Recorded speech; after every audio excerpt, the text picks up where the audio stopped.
तो फ्रेंड्स, आज हम पढ़ने जा रहे हैं एक इम्पोर्टेंट सेक्शन सेक्शन 8। ठीक है। आप सब लोग शॉपिंग पे जाते हैं तो दो एग्जांपल लेता हूं मैं। एक एग्जांपल दिवाली आ रही है या सपोज करो राखी आ रही है और हम लोग गए शॉप पे, और शॉप पे हम क्या देखते हैं कि एक गिफ्ट पैक रखा हुआ है। ठीक है। जिसमें एक थम्स अप की बोतल है। ठीक है। एक चॉकलेट है 5 स्टार सपोज करो। ठीक है। और एक टेनिस की बॉल रखी है। एक स्पेक्स रखे हैं। इस तरह से ये एक क्या बना हुआ है, गिफ्ट पैक बना हुआ है। ठीक है।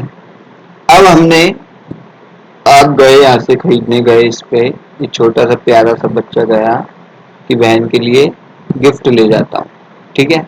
अब ये गिफ्ट ले रहा है, खुश हो रहा है गिफ्ट लेते लेते।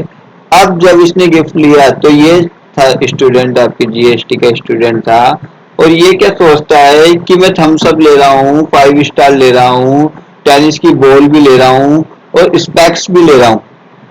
लेकिन इन सब आइटमों पे जीएसटी की रेट अलग अलग है। ये क्या मानी जाएगी? सप्लाई ऑफ गुड्स तो है, लेकिन कौन से गुड्स की सप्लाई मानी जाएगी? इसको थम्स अप बोला जाएगा या 5 स्टार की सप्लाई मानी जाएगी या टेनिस बॉल की या स्पेक? और इस पे क्या जीएसटी रेट लगेगी? इसको किस चीज की सप्लाई मान के जीएसटी में टैक्सेशन किया जाएगा? ठीक है। ऐसे ही हम लोग गए, सपोज करो कोई जा रहा है, ट्रांसपोर्ट करना है हमको कोई माल। ठीक है। तो हम ट्रांसपोर्टर के पास गए, वो हमारे गुड्स की क्या करेगा, सप्लाई करनी है, उसको डिलीवरी करनी है। सप्लाई ऑफ गुड्स क्या कह देते हैं, डिलीवरी करनी है। ठीक है। अब वो उस गुड्स को सप्लाई तो कर ही रहा है, ट्रांसपोर्ट तो कर ही रहा है, साथ में वो उसको क्या कर रहा है, पैक भी कर रहा है, साथ में वो उसका इंश्योरेंस भी कर रहा है। ठीक है। तो तीन सर्विसेज वो हमको एक साथ दे रहा है, ट्रांसपोर्ट की सर्विस दे रहा है, पैकिंग की सर्विस दे रहा है, इंश्योरेंस की सर्विस दे रहा है। अब तीनों पे जीएसटी रेट क्या है, अलग अलग है। तो किस जीएसटी की रेट से हमारा टैक्सेशन होगा, इसको क्या माना जाएगा? सप्लाई ऑफ ट्रांसपोर्ट है या पैकिंग की सप्लाई कर रहा है या इंश्योरेंस की सप्लाई कर रहा है? तो इस तरह के क्वेश्चन प्रैक्टिकल लाइफ में आएंगे। तो इसका सॉल्यूशन सरकार ने पहले ही दे दिया और कहा कि ये जो चीजें होगी इसका डिटर्मिनेशन हम करेंगे सेक्शन 8 में। सेक्शन 8 ऑफ, ये मत पूछना किसका, ऑफ सीजीएसटी एक्ट 2017। ठीक है। जिसने क्या कहा कि सप्लाई दो तरह की होगी। अगर अगर इस तरह की चीजें हो रही है कि there are supply of two और मोर आइटम और मोर। ठीक है। ऑफ गुड्स भी हो सकता है और सर्विसेज भी हो सकती हैं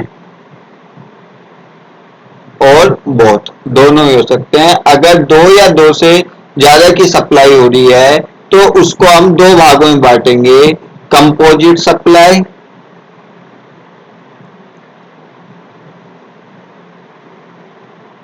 और मिक्स सप्लाई। देखो, सेक्शन 8 आने से पहले ऐसी समस्याओं का निवारण एक जगह और किया गया था, शेड्यूल सेकंड में। अगर शेड्यूल सेकंड नहीं पढ़ा है तो पढ़ लेना, लास्ट क्लास में लिंक मिल जाएगा आपको। शेड्यूल सेकंड में जो कि क्या करता था, क्लासिफाई करता था कुछ सर्टेन सर्विस सप्लाई को कि वो गुड्स मानी जाएंगी या सर्विसेज मानी जाएंगी। वहां भी ऐसा ही होता था कि दो माल भी जा रहा है, सर्विस भी जा रही है, तो उसको क्या माने, ठीक है, जैसे वर्क्स कॉन्ट्रैक्ट सर्विस आपको याद हो तो, है ना, इस तरह की सर्विसेज। तो शेड्यूल सेकंड को सर्टेन एक्टिविटीज को डिफाइन करता है, कुछ क्लासीफाई करता है, और सेक्शन 8 एक ब्रॉड लेवल पे है ना। तो कंपोजिट सप्लाई या मिक्स सप्लाई, तो सेक्शन 8 ने कहा कि अगर दो या दो से ज्यादा सर्विसेज या गुड्स एक साथ सप्लाई किए जा रहे हैं तो उसको कंपोजिट सप्लाई के और मिक्स सप्लाई के रूप में टैक्सेशन होगा। अगर कंपोजिट सप्लाई है तो वो उस केस में सप्लाई किसको माना जाएगा, किस चीज की सप्लाई मानी जाएगी, सप्लाई ऑफ प्रिंसिपल सप्लाई, ठीक है, कि जो भी उसे प्रिंसिपल सप्लाई होगी उसकी सर्विस उस पे उसको टैक्स किया जाएगा, उसकी सप्लाई मानी जाएगी। और मिक्स सप्लाई में supply with a higher tax rate, higher tax rate, ठीक है। तो सपोज करो मैं ऊपर वाले एग्जांपल पे चलता हूं एक बार, और मान लेता हूं कि मेरा जो पहला एग्जांपल है वो है मिक्स सप्लाई का, और सेकंड एग्जांपल है मेरा कंपोजिट सप्लाई का। कंपोजिट सप्लाई क्या होती है, मिक्स सप्लाई क्या होती है, वो भी हम देखेंगे, बेफिक्र रहो, ठीक है। तो पहला एग्जांपल मेरा ये मान लेता हूं कि कैसी सप्लाई का एग्जांपल है, मिक्स सप्लाई का। याद रखना अभी हम डिटेल में पढ़ेंगे कि मिक्स सप्लाई कब होती है और किसको हम कंपोजिट सप्लाई बोलते हैं, है ना। तो मिक्स सप्लाई, तो सपोज करो थम्स अप पे रेट लगती है 28%, टेनिस बॉल पे रेट लगती है 5%, स्पैक्स पे रेट लगती है 12%, 5 स्टार चॉकलेट पे रेट लगती है 5% जीएसटी की रेट, ठीक है। तो ये जो सप्लाई है, ये सप्लाई किसकी मानी जाएगी, विद हायर टैक्स रेट। तो हायर टैक्स रेट किसकी है, थम्स अप की है, किसकी है, थम्स अप की है, ठीक है। तो थम्स अप की है तो इसको मान लिया जाएगा कि ये थम्स अप की सप्लाई है, सप्लाई ऑफ थम्स अप। और सपोज करो ये पूरा पैकेट 500 रुपए का आता है तो उस पर कितनी रेट लग जाएगी, 28% रेट लग जाएगी, चाहे इसमें 5% का आइटम हो, चाहे इसमें 12 का आइटम हो, चाहे इसमें 5 का हो, हायर टैक्स रेट से इसका टैक्सेशन कर दिया जाएगा अगर मिक्स सप्लाई का केस है। और सपोज करो हम ये वाला एग्जांपल मान लेते हैं, ये वाला जो एग्जांपल है जिसमें ट्रांसपोर्ट, पैकिंग और इंश्योरेंस की सर्विस एक साथ दी जा रही है, ये एक कंपोजिट सप्लाई है, कंपोजिट सप्लाई है। तो कंपोजिट सप्लाई में टैक्सेशन किसका किया जाएगा, प्रिंसिपल सप्लाई का किया जाएगा। मतलब कि प्रिंसिपल सप्लाई क्या होती है वो आगे देखेंगे। प्रिंसिपल सप्लाई है इसमें ट्रांसपोर्ट, प्रिंसिपल सप्लाई वो सप्लाई होती है जो प्रीडिमोनेंट नेचर है, मतलब अगर ट्रांसपोर्ट ही नहीं होगा तो क्या पैक होगा, क्या इंश्योरेंस होगा। तो यहाँ पे जो सप्लाई डिलीवरी ऑफ गुड्स है वो आपकी क्या है, एक प्रिंसिपल सप्लाई है, और उसका क्या होगा, जीएसटी के द्वारा टैक्सेशन होगा। सपोज करो इस पे 5% है, इस पे 12% है, और सपोज करो इस पे 28% है, सपोज करना है ना। तो किस रेट से टैक्सेशन हो जाएगा पूरी सर्विसेज का, 5% से। अगर कंपोजिट सप्लाई का केस है तो प्रिंसिपल सप्लाई से क्या होगा, टैक्सेशन होगा, ठीक है। अब सबसे इंपॉर्टेंट चीज है कि what is the meaning of composite supply.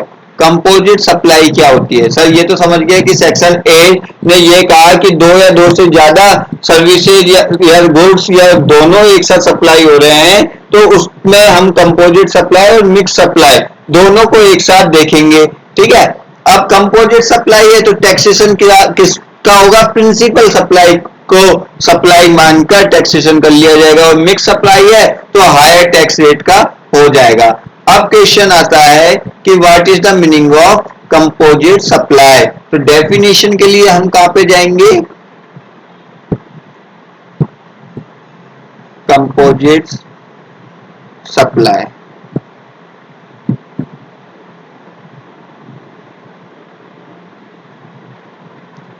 ठीक है, कंपोजिट सप्लाई की जो डेफिनेशन दे रखी है वो डेफिनेशन दे रखी है आपके सेक्शन, आप सबको पता है किसमें मिलती है, सेक्शन 2 में ही मिलेगी।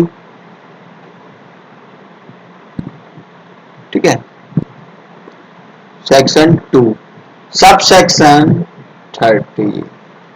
ठीक है, section 2 sub section 30 of CGST act 2017 में क्या दे रखी है आपकी, इसकी डेफिनेशन दे रखी है कंपोजिट सप्लाई की क्या होती है। तो एक बार जो एक्ट की डेफिनेशन है वो मैं आपके लिए यहाँ पे क्या करता हूँ, रिप्रोड्यूस करता हूँ। ठीक है,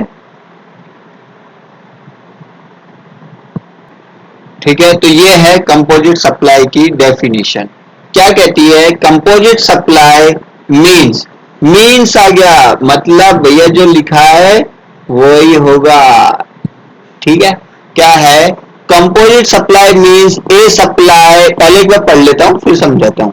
ए supply made by taxable person to a resident consisting of two और more taxable supply of goods or services or both or any combination, टुकड़ों में लेता हूं यहां तक, मींस ए सप्लाई, सप्लाई क्या, सर सप्लाई तो पढ़ चुके ना पहले अच्छे से सेक्शन 7 में, made by taxable person, underline करना किसके द्वारा, टैक्सेबल पर्सन के द्वारा होनी चाहिए, to a recipient consisting of two और more taxable supplies of goods, मतलब सप्लाई भी कैसी होनी चाहिए, टू और मोर टैक्सेबल, मतलब जो भी सप्लाई हो रही है वो टैक्सेबल गुड्स और सर्विसेज की होनी चाहिए। गुड्स भी हो सकता है, सर्विसेज भी हो सकती है, बहुत, और any combination which are naturally bundled, important thing है, नेचुरली बंडल्ड मतलब जो वास्तव में नेचुरली बंडल्ड हो उनको मिलाया नहीं जा रहा है।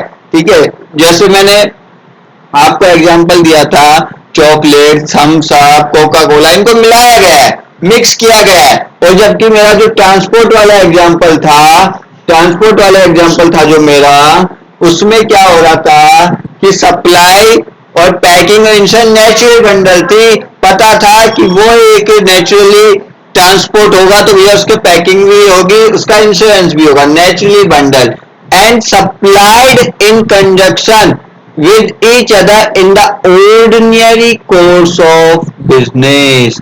इंपॉर्टेंट है कि ordinary course of business में वो क्या किया गया है, इंक्लूड किया गया है। मैं वही ट्रांसपोर्ट वाला एग्जांपल अगर लूं तो भैया मेरी ट्रांसपोर्ट की सर्विस है, मैं गुड्स को सप्लाई करूंगा और पैक करूंगा, इंश्योरेंस करना मेरी जिम्मेदारी नहीं है।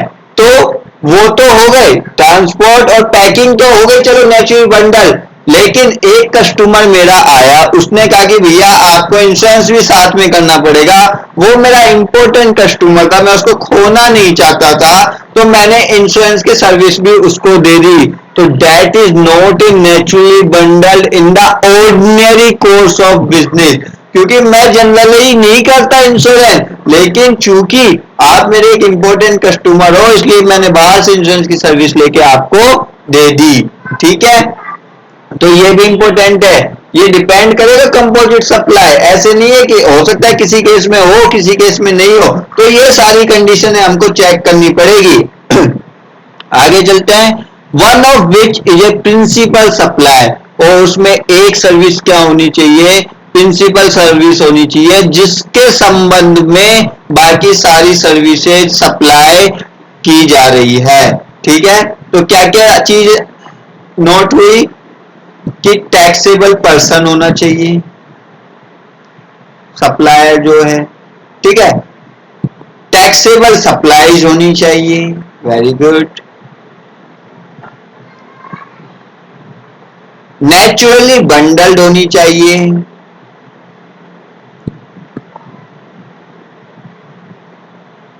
ठीक है, नेचुरली बंडल्ड है या नहीं है डिपेंड्स करेगा केस टू केस। जैसे रेस्टोरेंट में ब्रेकफास्ट देना स्टे के साथ नेचुरल बंडल है, लंच और डिनर भी अगर आप प्रोवाइड करा रहे हो तो वो नहीं होगा, चाहे उसके लिए आप सेम ही बिल क्यों नहीं चार्ज कर रहे हैं। ठीक है। और next, ordinary course of business होना चाहिए।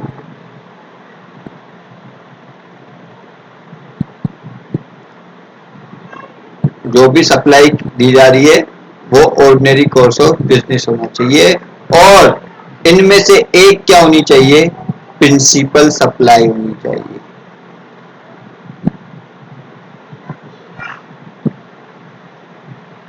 ऐसा इस पे भी केस उठ जाते हैं,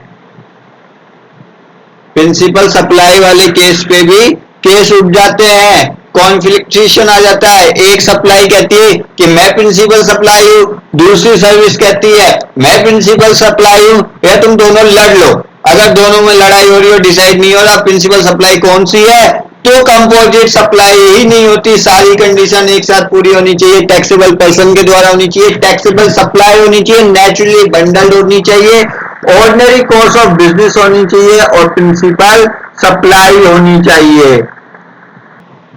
ठीक है। तो प्रिंसिपल सप्लाई जो होनी चाहिए वो एक ही होनी चाहिए। ठीक है, वन। क्योंकि क्या कहती है भाई, देखो पढ़ते हैं डेफिनेशन को वापिस। One of which is a principal supply, याद रखना क्या कह रहा है, one of which is a principal supply. एक ही प्रिंसिपल सप्लाई होनी चाहिए। एक से ज्यादा अगर प्रिंसिपल सप्लाई हुई तो कंडीशन पूरी नहीं होगी और वो कंपोजिट सप्लाई नहीं कहलाएगी और उस पर सेक्शन 8 वाले प्रोविजन एप्लीकेबल नहीं होंगे कंपोजिट सप्लाई के। ठीक है। प्रिंसिपल सप्लाई की डेफिनेशन भी दी हुई है, ऐसा नहीं है, प्रिंसिपल सप्लाई की डेफिनेशन दी हुई है सेक्शन 2 सबसेक्शन 90, जो यही कहती है कि प्रीडोमिनेंट नेचर अगर इसका है और बाकी सर्विसेज इसके एंशियरी सर्विसेज है, मतलब अगर ये सर्विसेज है, ये सप्लाई है, तो ही बाकी सर्विसेज हो रही है, इंडिपेंडेंटली उनको नहीं दिया जा सकता है, तो इसको क्या माना जाएगा, प्रिंसिपल सप्लाई माना जाएगा। आओ प्रिंसिपल सप्लाई की डेफिनेशन आपके सामने पेश है।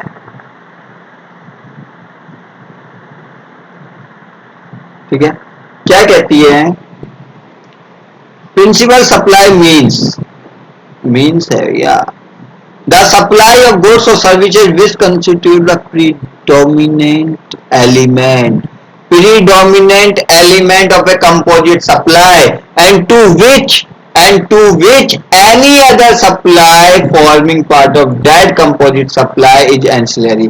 मतलब ट्रांसपोर्ट करना प्रीडोमिनेंट है, अगर ट्रांसपोर्ट नहीं होगा तो भैया कैसे होगा। होटल में स्टे करना प्रीडोमिनेंट है, अकोमोडेशन होगा तो इसको ब्रेकफास्ट मिल पाएगा।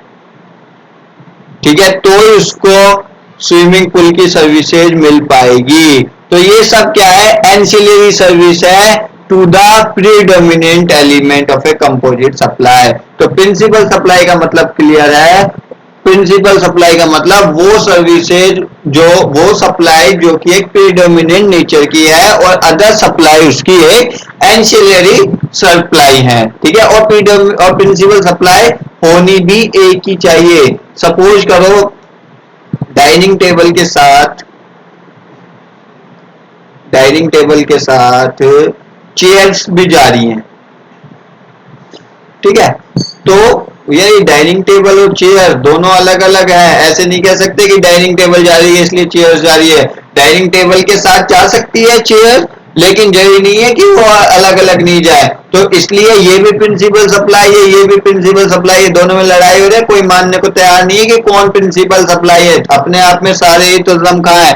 तो ये जब दोनों ही प्रिंसिपल सप्लाई है तो कंपोजिट सप्लाई यहाँ पे सेक्शन 8 के अप्लाई नहीं होगी। ठीक है, दोनों पे अलग अलग ही टैक्सेबिलिटी आएगी।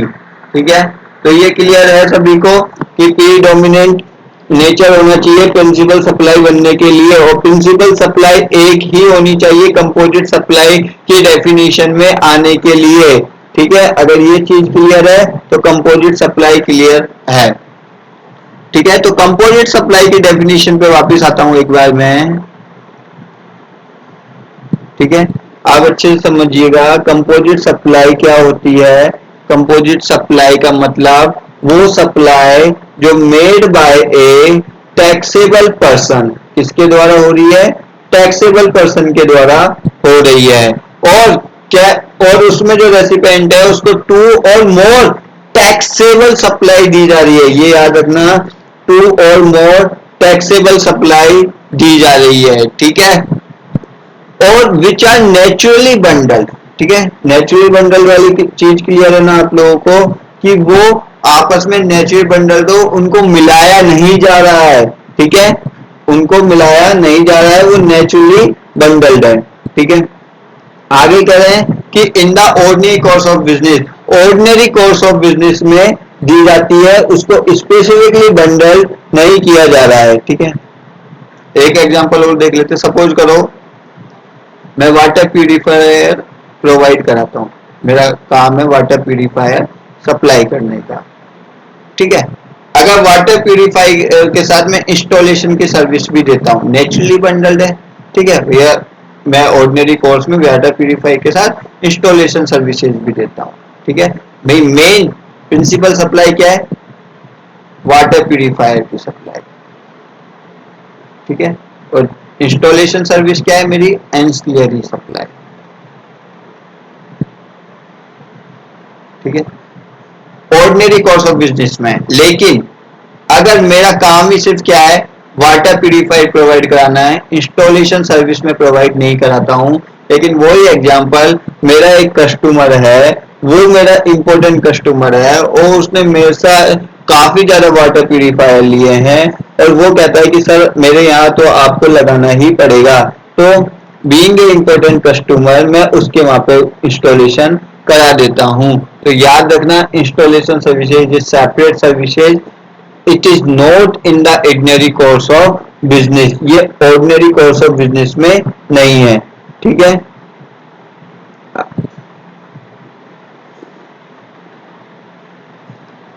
तो नेचुरल बंडल्ड वाला जो केस है, आपको याद रखना है, needs to B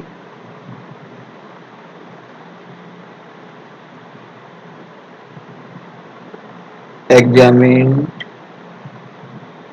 on case to case basis, on case to case basis,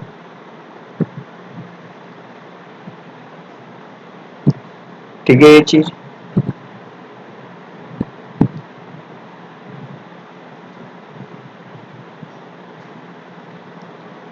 और सेम लाइन में किसके लिए कहूंगा? ऑर्डिनरी कोर्स ऑफ बिजनेस, ठीक है।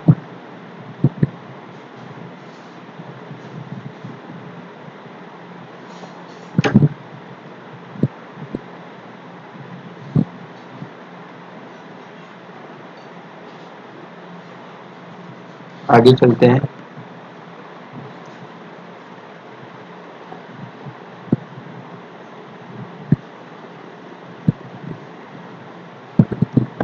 मिक्स सप्लाई पे, कंपोजिट सप्लाई देख ली हमने क्या होती है। अब आ जाते हैं हम हमारी नेक्स्ट डेफिनेशन कि मिक्स सप्लाई। तो मिक्स सप्लाई सिंपल सी है वैसे तो, अगर मिक्स सप्लाई की मैं डेफिनेशन देना चाहूँ तो सिंपल सी है कि वो सप्लाई जो कंपोजिट सप्लाई नहीं है।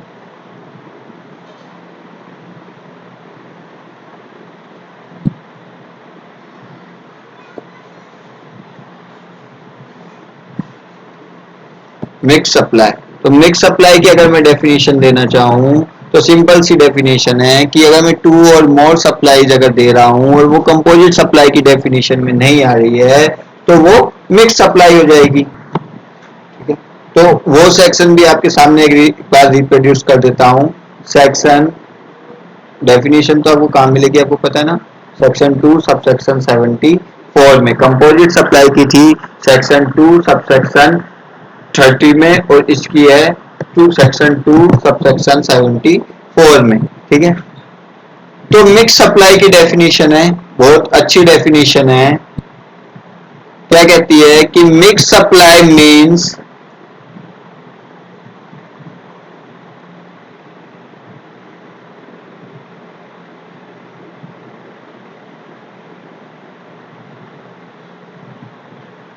Mixed supply means two or more individual supply of goods or services. देखना, two or more individual supply,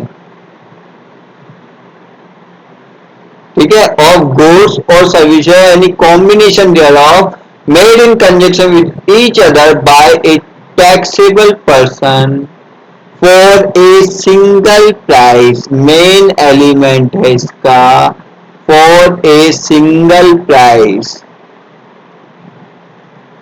where such supply does not constitute a composite supply. अगर वो कंपोजिट सप्लाई की definition में नहीं आ रही है इस चीज के बाद भी, किस चीज के बाद, कि वो दो से ज्यादा सप्लाईयों का कॉम्बिनेशन है और वो कंपोजिट सप्लाई की डेफिनेशन में नहीं बैठ रही है, तो वो क्या होगी, आपकी मिक्स सप्लाई होगी. याद रखना, देखो वहां पे क्या लिखा हुआ था, टैक्सेबल सप्लाई. टैक्सेबल सप्लाई, यहां पे सिर्फ क्या लिखा हुआ है, टू और मोर इंडिविजुअल सप्लाई. मतलब टैक्सेबल प्लस एग्जेम्प्ट सप्लाई भी यहाँ पे मिक्स सप्लाई का पार्ट बन सकती हैं. दूसरा main element for a single price, वहां पे हो सकता है आपसे अलग अलग दे दें कि भैया ट्रांसपोर्ट के ये चार्जेस होंगे, पैकिंग के ये चार्जेस होंगे और इंश्योरेंस के ये चार्जेस होंगे, लेकिन यहाँ पे भैया ये सारी सर्विसेज हैं, ये और इन पे ये चार्जेज होंगे 50,000 रुपए. ठीक है, सिंगल प्राइस. तो उसका सेक्शन 8 के अकॉर्डिंग जो टैक्सेशन होगा वो किस रेट से होगा, इन सप्लाई में वो सप्लाई जो हायर टैक्स रेट से टैक्सेबल है उस रेट से इसकी टैक्सेबिलिटी कर दी जाएगी. तो मिक्स सप्लाई की डेफिनेशन क्लियर है, टू और more individual supply of goods or services by taxable person for a single price. ये चीज याद रखना इंपॉर्टेंट है, फॉर ए सिंगल प्राइस. ठीक है, और इतना सब होने के बावजूद भी पहले ये चेक कर लेना कहीं वो कंपोजिट सप्लाई के क्राइटेरिया में तो नहीं बैठ रही है ना फिक्स. ठीक है, यहां पे नहीं है नेचुरली बंडल्ड, कंपोजिट सप्लाई में होनी चाहिए या नहीं होनी चाहिए. ठीक है, और सिंगल प्राइस वहां एलिमेंट हो भी सकता है, नहीं भी हो सकता है, लेकिन यहां सिंगल प्राइस का एलिमेंट होना जरूरी है. क्लियर है? ठीक है,